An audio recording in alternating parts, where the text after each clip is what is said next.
Anybody mind if I talk about Abraham some more?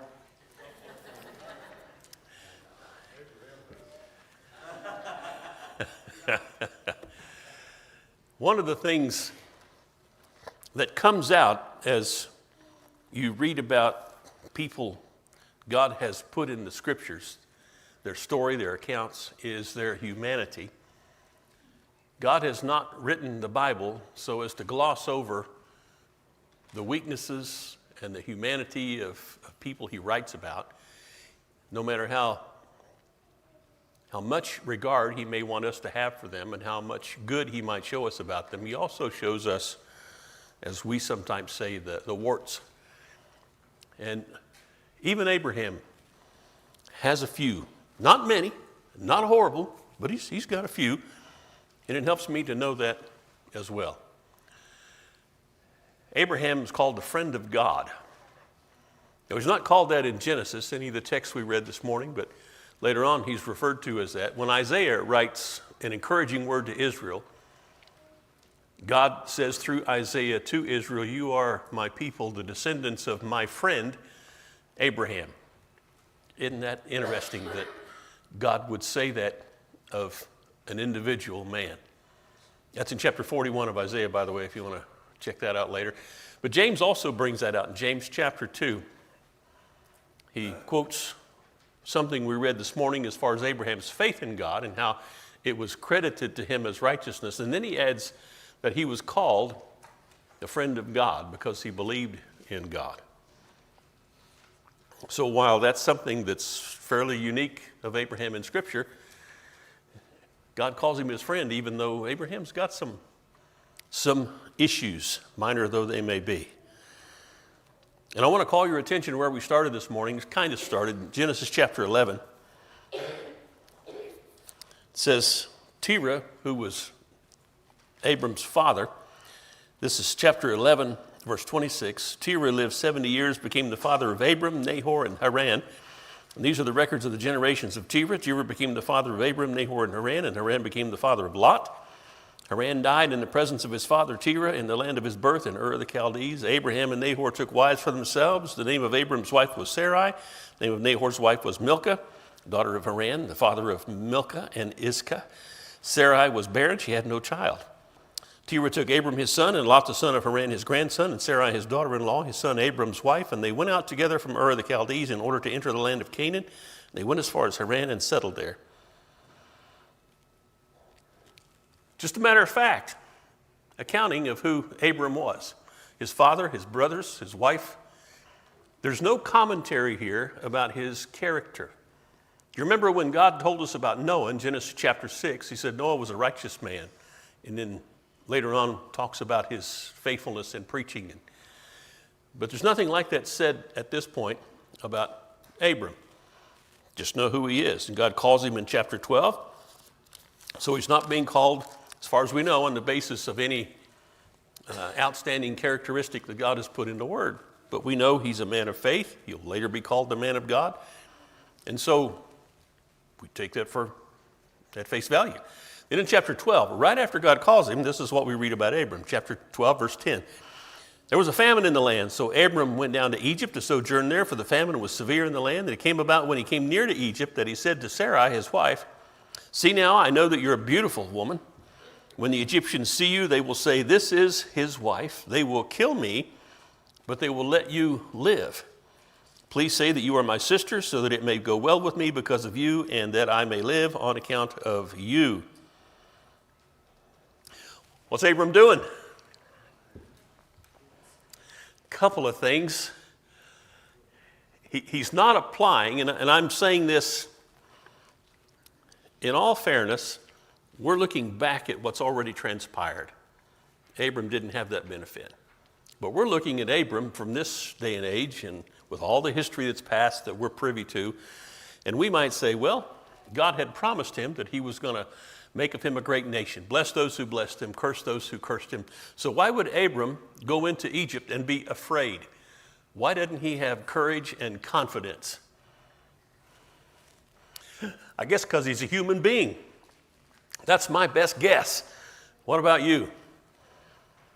And so he says to Sarai, these guys will kill me if they think you're my wife because you're so beautiful, they'll want to take you, and so they'll kill me to do that. What's he doing there? Well, he's presupposing, judging the character of the people of Egypt. He doesn't know that about them. Now, they could do that, but that's not what they did. They do, in fact, see Sarai. By the way, she is his half-sister, right?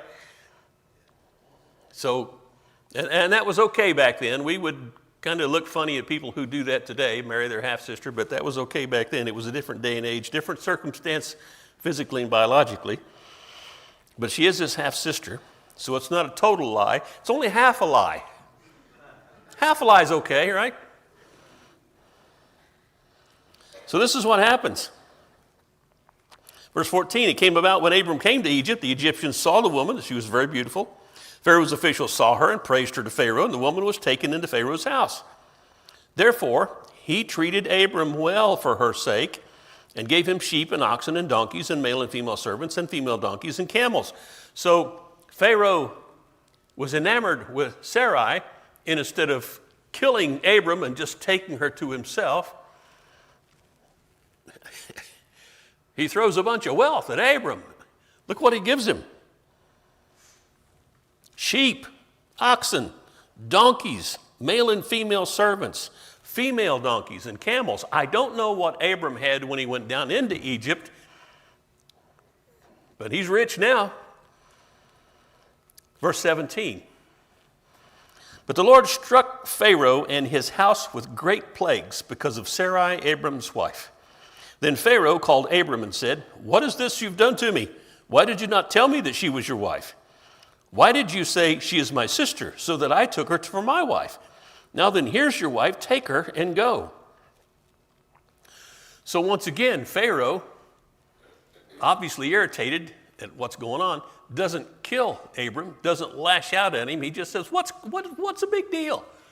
What'd you do this? And it shows us also that Pharaoh has some sense of conviction about what marriage is and how it's to be honored, which at this point, we always think of the Egyptians as heathen pagans who know nothing about God, but I'm not sure that that's true. Remember, we're not that far from the flood. When Abram was born, it was about 290, 300 years or so from the flood. And so we're also talking about not that long a time from Babylon. And by the time he's here at this age, it's been 375 or so years, something like that. People knew about God. They knew about what was right in the sight of God. And Pharaoh knew that, apparently. So he honors Abram and honors Sarai as Abram's wife. And Pharaoh commands his men, verse 20, concerning him, and they escorted him away with his wife and all that belonged to him. He didn't take that stuff back.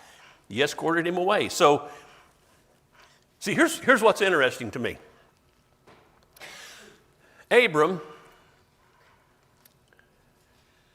doesn't have the conviction, the courage, the confidence to say, God will take care of me. I'm just going to tell the complete truth about this woman. He misjudges the Egyptians. He misleads Pharaoh, and he allows his wife to be taken into Pharaoh's home. Anything could have happened. And yet, what does God do but bless Abram through Pharaoh? This is providential blessing. Abram is now being enriched, not because he deserves it through his weakness, we might say, but simply because God wants to elevate Abram to a place where he's going to be able to support the family that he's going to have and have a name that he's going to have. God is blessing him in a way in spite of himself. God ever blessed you in spite of yourself? All right. Maybe that's what's going on here. Another time things happen is in chapter 15. We talked about this briefly this morning. We'll talk about it briefly tonight. I don't know that there's that much to it, but it's here. It says in verse 15 of Genesis, after these things, the word of the Lord came to Abram in a vision, saying, "Do not fear, Abram, I'm a shield to you. Your reward shall be very great. What's God say? I am a shield to you. Your reward shall be great. He's projecting Abram's success into the future and his blessing. Abram said, O Lord God, what will you give me since I am childless, and the heir of my house is Eliezer of Damascus? I'm not sure if we're not hearing a little bit of a complaint on the part of Abram. He's been promised a son. He hasn't gotten that son yet. It's almost like he's saying, what's up here? How come this blessing that you promised has not yet been fulfilled? I don't know if that's what's in his mind or not. But God tells him, Abram further says, verse 3, since you have given no offspring to me, one born in my house is my heir. He may simply be just asking, but it seems to me like there may be a little bit more than that. And then behold, the word of the Lord came to him saying, this man will not be your heir, but one who will come forth from your own body, he shall be your heir. So I just wonder if he is enough like me that he's saying, all right, you've made this promise. What's going on? Where are we right now with regard to that promise? You make of this what you will, but he's asking God about this situation. Then we go on to chapter 16. Sarai, Abram's wife, had borne him no children. They've got the promise. They've been reassured of the promise, but she's borne him no children. She had an Egyptian maid whose name was Hagar. So Sarai said to Abram, now behold, the Lord has prevented me from bearing children. Please go into my maid. Perhaps I will obtain children through her. Talked about this briefly this morning. What should Abram have said at this point? No, darling, no, sweetheart. This is not God's plan. God said he's going to give us a child, you and me. That's what God had told him. What Sarah is coming up with is not the plan. For me as a husband, I read this and I think, I need to be ready to take the lead in my own home when there's any sense of a departure from the plan that God has set before us. Lead your family is what I'm seeing here, what I'm reading. Stick with the plan, whatever it is that God has given. There may be an alternative presented, another choice besides that, but do not fall for it. Stay with it. Do you remember what happened in the garden? And I'm not trying to blame anything on women here. I'm just saying that in the garden, the serpent approached Eve, deceived Eve. And when Paul makes commentary about this later on in the New Testament, he said that Eve was deceived, but Adam was not deceived. And yet Adam ate the fruit. Perhaps because his wife had already done it, whatever the reason was, she ate first and he ate. God's plan is for men to lead. That's what we're supposed to do, guys. Lead in the home. Lead in the church. Be examples. Set the standard. Follow the standard. Stick with it. In this case, I'm not trying to pick on Abram, but I see this as a failure on his part. Now, how many of you saw the way this was depicted in The Chosen? This was included, and they made it look like Abram kind of, whoa, Hagar, who knows what happened? But when it was over, you know how it went down. It said, verse 3, Sarai took Hagar the Egyptian, her maid, and gave her to her husband Abram as his wife. Her idea, she's giving her to Abram. He went into Hagar, and she conceived, and when she saw that she had conceived, her mistress was despised in her eyes. And Sarah said to Abram, may the wrong done me be upon you. How many husbands can relate? Wait a minute, this wasn't my idea. No, it wasn't his idea. It was her idea, but it was a bad idea. He should have said, this is a bad idea. He failed to lead, and it's like now he's reaping the rewards, reaping the harvest of not leading in the way that the Lord had told him they should go. So, another situation where things didn't turn out exactly as they should have. Abraham was a friend of God. Abraham believed God, and it was counted to him as righteousness. Abraham is a man of faith, so much a man of faith and so revered. When you read through the New Testament, you'll find Abram mentioned 73 times. So, he's important in God's plan, but his life is kind of messy. But it only gets messy when he doesn't stick with the plan.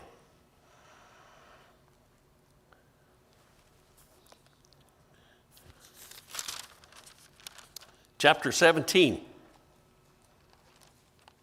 Whoop, wait a minute. That's a mark from this morning. You don't want me to preach this morning's lesson tonight, do you?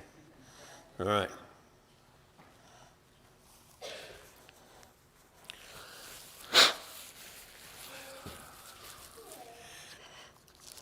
One more. And this one to me, it's the same kind of thing when he went down to Egypt. This is in Gerar. This is chapter 20. Abram journeyed from there toward the land of the Negev and settled between Kadesh and Shur. And then he stopped or sojourned in Gerar.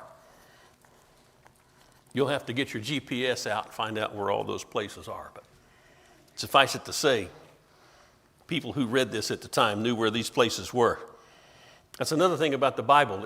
It gives you definite locations. God could have just passed over and said he settled in a certain place and this happened. But he's very specific. Gives us names and places.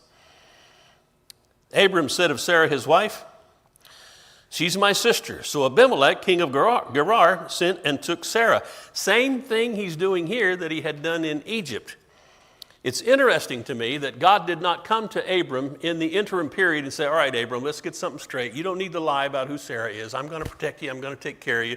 God doesn't apparently do that. So when Abram gets in Gerar, he does the same thing he did in Egypt. He knows what happened with Pharaoh. He knows Pharaoh was upset because he found out and realized, man, this could have been a mess. I could have, well. But he does the same thing. You never do the same kind of wrong thing twice, do you? I know me, I'm smart enough. I only do the wrong things one time, and then I've learned my lesson, and I never do it again, right? I've got my tongue in my cheek, by the way. But God, it says in verse 3, came to Abimelech in a dream of the night and said to him, "Behold, you are a dead man because of the woman you have taken, for she is married." Now Abimelech had not come near her. And he said, "Lord, will you slay a nation even though blameless? Did he not say to me, 'She is my sister,' and she herself said, 'He is my brother'? In the integrity of my heart and in the innocence of my hands, I have done this." Now, understand what's going on. This is Abimelech, one who we might think would be a heathen pagan king, but God comes to him in a dream, and he and God are having this discussion in the dream about Abimelech's heart and his intentions and what he did know and what he did not know, and how he did what he did in innocence. And God knows that, and he tells him that in the dream. God said to him in the dream, verse 6, "Yes, I know that in the integrity of your heart you've done this, and I also kept you from sinning against me. Therefore, I did not let you touch her. Now, therefore, restore the man's wife, for he is a prophet." Did you know that about Abraham? God calls Abram his friend, also calls him a prophet. I don't typically think about Abram as a prophet, but he's a prophet. God says so. "Therefore, restore the man's wife, for he is a prophet, and he will pray for you, and you will live." So he's not only serving as a prophet, what's he serving as now? He's serving as a priest. God says, Abram will pray for you. No, wait a minute. Isn't Abram the reason Abimelech is in trouble right now?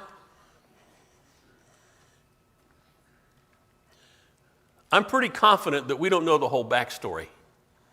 God didn't tell us what his history with Abimelech was. He didn't tell us what lessons Abimelech needed to learn. And so God allowed this whole situation to happen to him so that he might be able to have this dream and this exchange and a conversation and learn whatever he needs to learn. I think we ought to trust the providence of God to that. But suffice it to say, this is not what Abram should have done. I would think, he should have had the confidence, the courage, should have had the faith to say, she's my wife, and God will protect me in spite of all this. But that's not what he did. Verse 7. Now therefore, God says to Abimelech, restore the man's wife, for he is a prophet, and he will pray for you, and you will live. But if you do not restore her, know that you shall surely die, you and all who are yours. Sounds pretty serious, doesn't it? So Abimelech arose early in the morning and called all his servants and told all these things in their hearing, and the men were greatly frightened. And Abimelech called Abraham and said to him, what have you done to us, and how have I sinned against you, that you have brought on me and on my kingdom a great sin? You have done to me things that ought not to be done. And Abimelech said to Abraham, what have you encountered that you have done this thing? And then Abraham fesses up. Abraham said, because I thought, surely there is no fear of God in this place, and they will kill me because of my wife. Was he right about that? Apparently not. Apparently there was fear of God in that place. Have you ever done that? I'm sure you haven't done that. You haven't misjudged somebody to think they're just a rotten scoundrel. They don't care anything about what God thinks or what God says. And then you find out later, oh, you're wrong. Anybody ever done that for you? Misjudged you? That's what Abraham has done. He's misjudged Abimelech. And he's fessing up to Abimelech. But Abimelech seems to be behaving as a man who does fear God and cares about what's right and wrong. Verse 12. Abraham seems to be making an excuse. Besides, she's actually my sister, the daughter of my father, but not the daughter of my mother, and she became my wife. In other words, what I told you was true, sort of. It came about that when God caused me to wander from my father's house, and I said to her, this is the kindness which you'll show to me everywhere we go, say of me, he's my brother. So this is a premeditated plan to lie, because he is insecure about what will happen if people find out that Sarah is his wife. Verse 14, an interesting response on the part of Abimelech. Abimelech then took sheep and oxen and male and female servants and gave them to Abraham and restored his wife Sarah to him. Does that sound familiar? That's exactly what Pharaoh did. How is this happening? How is this man of God going in different places and lying about who Sarah is and being rewarded in the exchange? Here's what I get from this. When God sets you up for blessing, you're going to be blessed. I believe God, through all of this, knew that Abram was a man of faith. He wasn't doing everything just right. Do any of us do anything, get everything right? You're here. That tells me you have faith. That tells me you're trying. But every day we live our lives, we make mistakes. We do dumb things. We say dumb things. We think thoughts that we ought to just push out of our mind, but we entertain those thoughts and we keep them in there. And sometimes things come out of our mouths that shouldn't come out of our mouths. We are messes. And we are seeing that Abraham is not perfect. He's got his own issues. Granted, we've got all this history to look back on. Abraham didn't have all that history. He doesn't have a Bible per se to read, to study, to guide him. I don't know what he might have had. Oral history about Adam and Eve and the creation, the garden, sin, about the flood. I don't know what all Abram would have had, but he didn't have what we have. And all of the history that's recorded in the scripture we have now to encourage us and to teach us and to show us, to open up our eyes to the path of God. And Abraham did not have that. It's interesting, too, at one point, when God is promising Abraham that he's going to have a son, and from this son will come a great nation, Abraham asked the question, how will I know that this is going to come true? Do you remember when somebody else asked that question? If you look at Luke's gospel, Luke chapter 1, the angel Gabriel comes to Zacharias. This is verse 8 of Luke chapter 1. It happened while he was performing his priestly service before God in the appointed order of his division. According to the custom of the priestly office, he was chosen by lot to enter the temple of the Lord and to burn incense. The whole multitude of the people were in prayer outside at the hour of incense offering.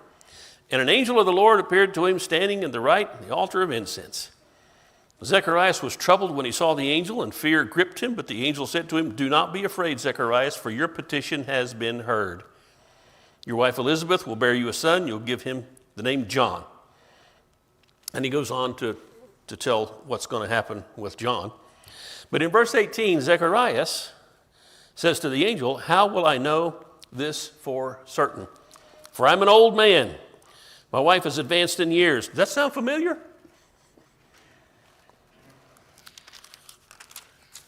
Verse 19, the angel answered and said to him, I am Gabriel, who stands in the presence of God. And I've been sent to speak to you and bring you this good news. And behold, you shall be silent and unable to speak until the day when these things take place, because you did not believe my words, which will be fulfilled in their proper time. When Abraham asked the question, how will I know this is going to happen? He was seeing all that take place in a vision. And I don't know how much difference there is in a vision that comes from God and actually standing before Gabriel as Zacharias did. But for whatever reason, God didn't punish Abram when he asked that question, how will I know this will happen?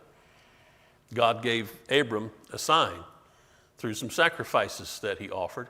And in this case, I guess you could say it's a sign, but it's like a punishment as well, that Zacharias was made silent, couldn't speak until his son was born.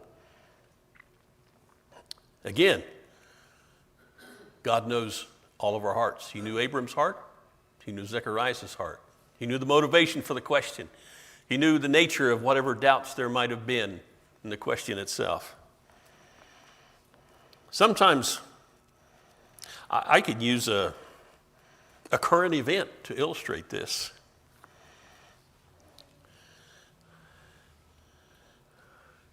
My car, when I would start it, my Highlander, it would run a little rough.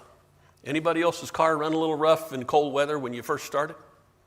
Yeah, a lot of cars do that. So no big deal. You just drive it a little bit, it warms up and it goes on, it's fine. My car ran rough. I didn't know it because there was something missing in the head gasket, and some coolant was leaking into one of the cylinders. And so, all you ladies, you can ask your husbands about this later. But when you would start it, it would run rough until that coolant was burnt off. And once it was burnt off, then it would run normal. But after a while, enough coolant had burned off that the car overheated. It used to be called antifreeze because you put that stuff in your car to keep the block from freezing. Now it's called coolant because the primary thing it does is cool your engine. It did the same thing all the time, but the focus is a little different. Now, why did I tell you that? Well, if your engine runs a little rough just because it's cold, that's one thing. That's not a big deal. But if your engine runs a little rough because your head gasket's blown, that's a big deal. Same symptom, two different causes. Abram's doubt, if you will, Zacharias' doubt, if you will. Perhaps one man's doubt had a little deeper root than the other, and that's why things turned out the way they did. I don't know. I read these things and I wonder, I've got questions. I don't know that they'll ever be answered. But I think it's good to study to the extent that you have questions about things like these, because every single one of these relates to my life and to yours, and to the fact that we sometimes have doubts and we wonder about things. You may even wonder if you're right with God, if you're saved. I wonder if Abraham ever had any doubts when he was confronted with his lie about Sarah, and wow, okay, I almost took down the Pharaoh of Egypt. I almost took down Abimelech just because I wasn't courageous enough or faithful enough or confident enough to tell him that this woman's my wife. I don't know what he felt about that. That's said in Scripture, but I know whenever I cause issues, I wonder, oh man, what got into me? What did I do that for, and what's going to be the result? Anyway, this is just a kind of a study tonight of a few things in the life of Abraham to help me relate to him a little better as a human being. He had advantages we don't have. He had situations and circumstances that were difficult. We have advantages he didn't have. My goodness, we get to look back 2,000 years to the resurrection. Abraham would have had to look 2,000 years forward to the resurrection. So let's be grateful. Thank God for recording us this history about Abraham, a man of faith, could be a friend of God, and perhaps you and I will also be noted as friends of God one of these days. We're going to stand and sing a song of encouragement. If there's anybody here that needs to respond in any way, we want to talk to you about any questions you've got about the Scriptures. If you need prayer, we want to pray with you. Let's stand and sing the song of encouragement and invitation.